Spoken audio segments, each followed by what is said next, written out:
recording. Just hold it. No, Father, the Son, and the Holy Ghost, amen. My dear faithful, for the 5 year and I, when we arrived in India, we thought it was D-Day. We had our helmets, our guns, our gear, in the landing craft, in a cold morning of the 6th of June, and we were expecting, the machine guns, the mortars, the mines, the barbed wire, the blockhouses, the guns, the panzers, the tanks on the shore to welcome us with heavy fire. So we were in the landing craft, thinking we were heroes maybe. Then the door of the landing craft went down, and all we saw was a red carpet, all the way up to the beach and to the hills behind the beach. We got a red carpet in Madras, everything was ready, the van was ready, Joseph was ready, Josephine was ready, the faithful were ready, all of them almost, to the exception of only a few. The village is ready, everything. What do? We just arrive there and everything happens instantaneously. Thanks to, of course, also the help of Father Couture issuing those threats that his blackmail that forced people into our arms. We were expecting something else. And so elsewhere in India it's pretty much the same. Is that you're all welcoming this resistance, which is not a resistance per se, it's simply the staying the same, with the same religion. Our goal as Catholics is to keep the same religion as our Lord has instituted. That means we reject the false gospel of Vatican II. If the new direction of society wants to take us back to this false gospel, well, we reject it just like we reject Vatican II. And we have the evidence of it. So, everywhere people welcome the gospel of our Lord Jesus Christ easily. And Bangalore is an exception even within this group of Indian centers. Why? Because I hardly ever said the Mass for 20 people in Bangalore in the past. It was in the middle of nowhere, in South Bangalore, the place it takes from here, it's shorter to take a plane to Delhi than to ride from here to Benny Joseph's house. Because of the maze, the labyrinth of streets and the traffic jam and everything. I remember I was stuck in the traffic on the Bengal Road for 40 minutes, 1 hour. We were stuck on that road. So bad is the traffic. So to get on the other side of town with all these cars today, it takes 4 hours. Whereas here is a place where you come all the time because most of you are faithful in Bangalore are from here. So, providentially, the resistance starts in Bangalore with a better setup. Now, 20 of you tonight, tomorrow morning, I don't know, probably a group of 40 in Bangalore, something we've never heard in the years past. And also, I am extremely grateful to our Blessed Mother for having Father Valan and these other good Indian priests supporting us, supporting Father Valan. So let us pray that more priests from India join Father Valan. Already with Father Valan you are guaranteed to have a Mass regularly, once in a while, maybe not every Sunday, but once in a while. And because you are just a plane jump from Chennai, it's not so difficult for the good Father Valan to come and give the Mass to you.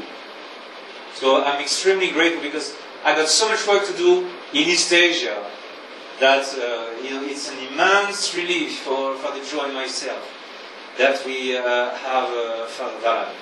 There is Father Nariai in Japan, and so right now for Asia we are maybe 6 or 7 priests of the resistance, which is not a bad way to start because we have just merely started.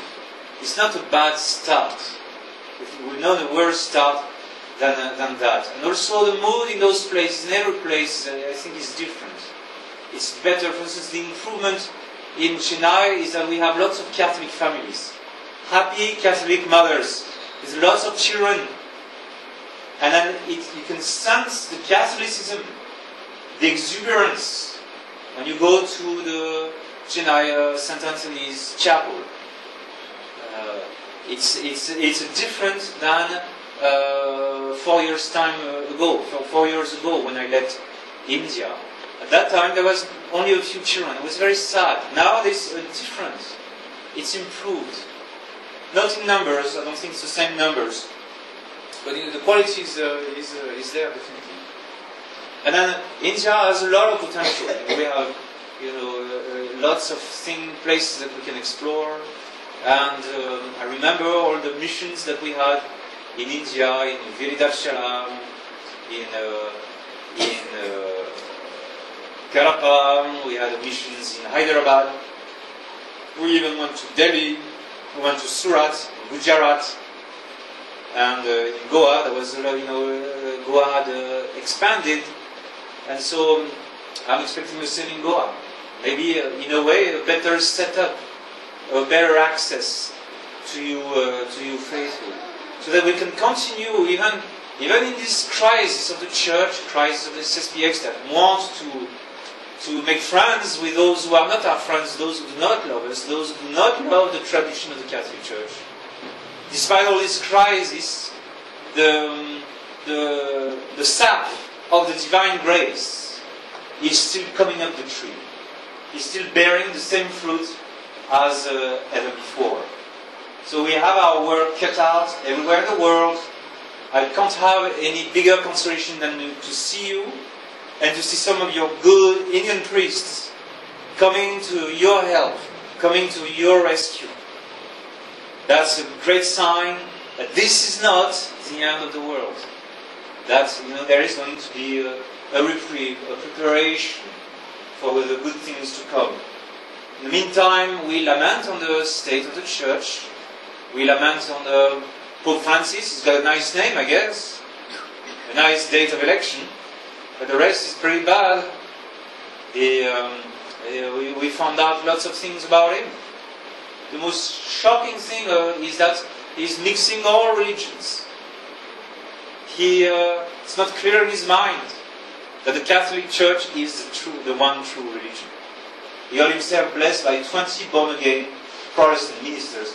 Everywhere in the world, it's a big problem for the Catholic Church. I think it's a big problem in Bangalore, that you have lots of Catholics leaving the church, becoming born again. Now imagine your Archbishop kneeling down in front of the cameras in a meeting of born again and Catholics praying together, kneeling down with 20 born again Protestant ministers blessing him, kneeling. Imagine when your cardinal is not as bad, he's just a little bit less bad. When Benny came, I remember 5 years ago, he said, "You Benny, you've done in 4 days more than all of us in 4 centuries." He was able to say that. And when you have this problem of the born again eating up the Catholic flock, you do not encourage them. Unless you really want to help Satan, in his job of destroying the church. But this is the last thing you should do, is to validate the blessings and the prayers of the born again. This is a new church we have to stay away from. I just reread recently the declaration of Archbishop Lefebvre of June 1976 and the sermon of the ordinations June 29, 1976. Very strong. We have in this novice of the church another religion, another message, another gospel, another mass, other sacraments, other rites, another law. Everything else is different. It's another church. It is not the church of our Lord Jesus Christ. And we have to keep out from that church. Even though, there remains, bits and pieces of Catholicism in it. But that thing is compromised and poisonous. You cannot return to it once you know how dangerous it is. Because what we see is so many Catholics losing their souls today because of this novice of the church.